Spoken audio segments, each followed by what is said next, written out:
දිනෙන් දින දියුණු ලෝකයේ නවතම තාක්ෂණික තොරතුරු පිළිබඳ දැනුවත් කිරීම සඳහා SL Techvision YouTube channel එකට ඔයාලා සාදරයෙන් පිළිගන්නවා.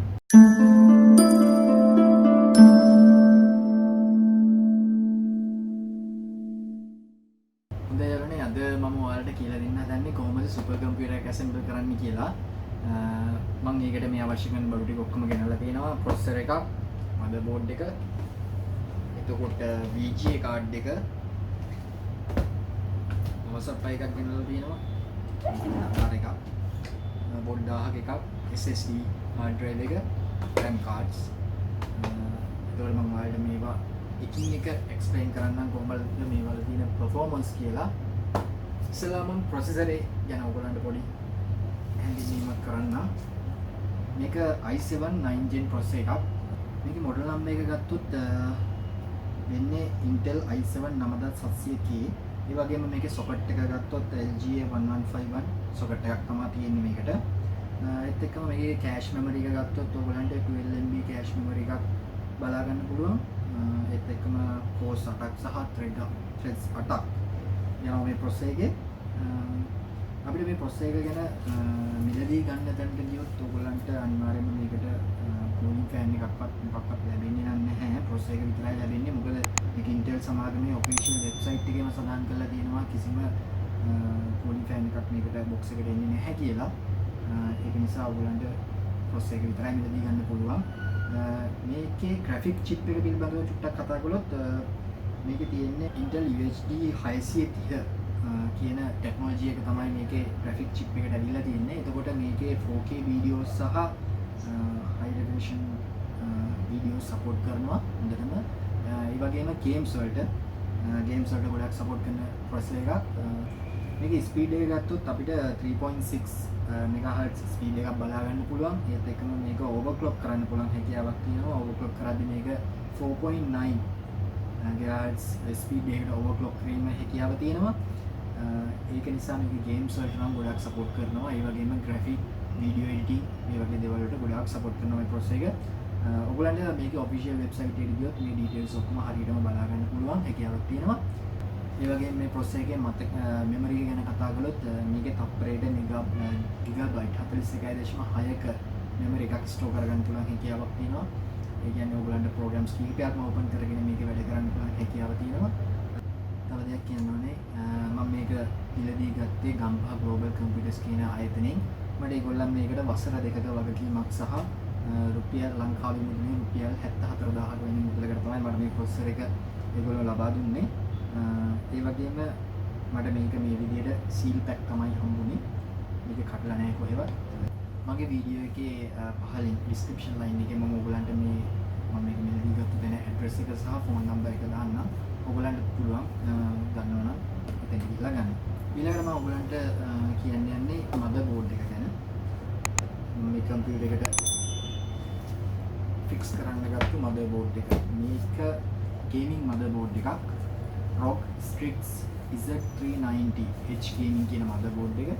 මේ motherboard එකේ තියෙන features ගොඩක් තියෙනවා. මේ motherboard එක සාමාන්‍යයෙන් රුපියල් 39000ක් 40000ක් වගේ මුදලක් වෙනවා අනිවාර්යයෙන්ම. මට මේකේ features ගැන කිව්වොත් ඔයගොල්ලන්ට අනිවාර්යයෙන්ම මේකේ type C, type A, type C, USB 3.1 generation 2 කියන port එක. එතකොට super FX 8 channel audio එනවා. අනිවාර්යයෙන්ම ඔයගොල්ලන්ට editing වලට යනවා නම් සහ games වලට යනවා නම් මේ motherboard එක ගොඩක් වැදගත් වෙනවා. ඒත් එක්කම කියන්න ඕනේ මේකේ එනවා අපිට Wi-Fi adapter එකක්, Bluetooth adapter එකක් එනවා මේ motherboard එකේ back panel එකේ. ඔයගොල්ලන්ට ඒ ports ඔයගොල්ලන්ට අවශ්‍ය කරන විදිහට දාගන්න පුළුවන්. ඒත් එක්කම මේකේ motherboard එක කියනවා විශේෂම වැදගත්ම දේ තමයි මේ motherboard එකේ dedicated cooling system එකක් එනවා, water cooling system එකක්. එතකොට ඔයගොල්ලන්ට මේක අනිවාර්යයෙන්ම ගොඩක් hard use කරද්දී මේක motherboard එක heat වෙනවා. ඒ වෙලාවට ඔයගොල්ලන්ගේ මේ cooling system එකක් තියෙන එක ගොඩක් වැදගත් වෙනවා. මේකේ chipset එක ගැන කතා කරොත් මේකේ Intel Z390 chipset එකක් තමයි ඇවිල්ලා තියෙන්නේ. RAM slot 4ක් තියෙනවා. මේක RAM support කරනවා DDR4 වලින් 64GB වෙනකම් මේ motherboard එකට RAM support කරනවා. ඒත් එක්කම PCI slot 3ක් තියෙනවා. ඊට අමතරව expansion slot තව දෙකක් තියෙනවා. මේකට වැඩ කරන්නේ 8 gen සහ 9 gen කියන processors models විතරයි. VGA card එක ගැන අපි කතා කළොත් මේක Asus brand එකකින් එන GeForce RTX 2060 Super 8GB VGA card එකක් මේක. මේකේ fan තුනක් තියෙනවා VGA card එක ගත්තොත්. මේකේ DirectX 12 support කරනවා. ඒ කියන්නේ දැන් අපි ඕනම game එකක් support කරනවා. ඒත් එක්කම මේක 8GB නිසා games අලුතෙන් එන games ගොඩක් ඒවට support කරනවා. ඒකට OpenGL ගත්තොත් මේකේ 4.5 OpenGL version එක තියෙනවා.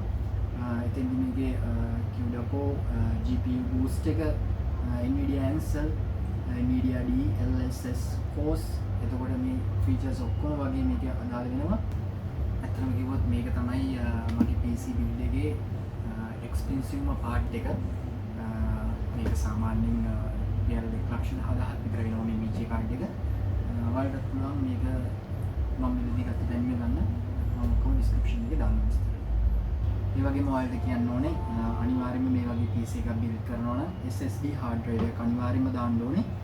මොකද normal hard disk එකක් දානවා කියන්නේ ඔයගොල්ලන්ගේ මෙච්චර PC එකක් build කරලා මේකේ performance හරියට ගන්න නම් අනිවාර්යයෙන්ම ඔයගොල්ලන්ට SSD hard disk එකක් දාන්න ඕනේ speed එක ගන්න නම්. මේකේ මිල සාමාන්‍යයෙන් වෙනවා 12,500ක් විතර රුපියල්. මේක මම අරන් තියෙන්නේ Samsung brand එකේ. RAMs ගැන කතා කරොත් අපි මම RAMs අරන් තියෙන්නේ Wingens කියන brand එකකින්. මේක DDR4 16GB RAM තමයි මේ pack එකේ මේ විදිහට එන්නේ. ඒකට මම RAM දෙකක් ඒකට එසන්නේ අපේ මගේ PC build එකට RAM දෙකක් මම use කරනවා. ඒත් එක්කම මේකේ කියන්න ඕනේ විශේෂම දේ තමයි මේ RAM එකට heat sink එකක් එනවා.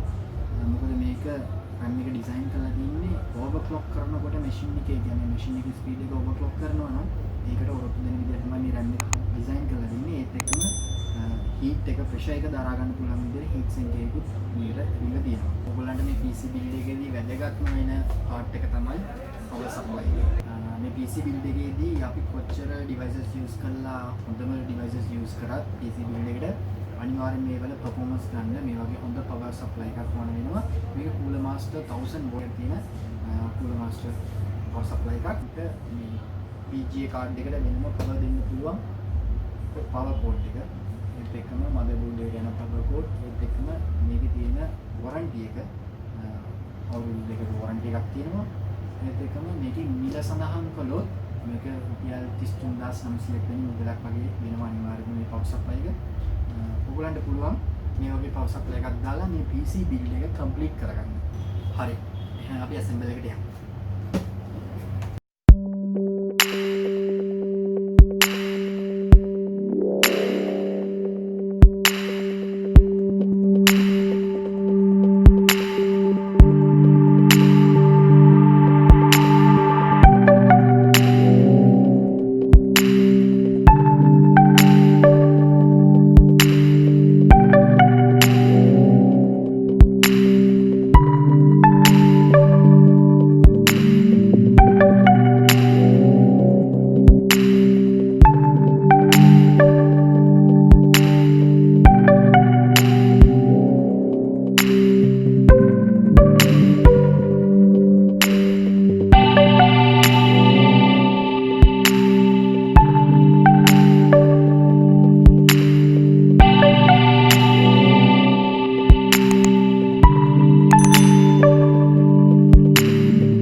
PC එක නම් බිල්ඩ් කරලා ඉවරයි යාළුවනේ.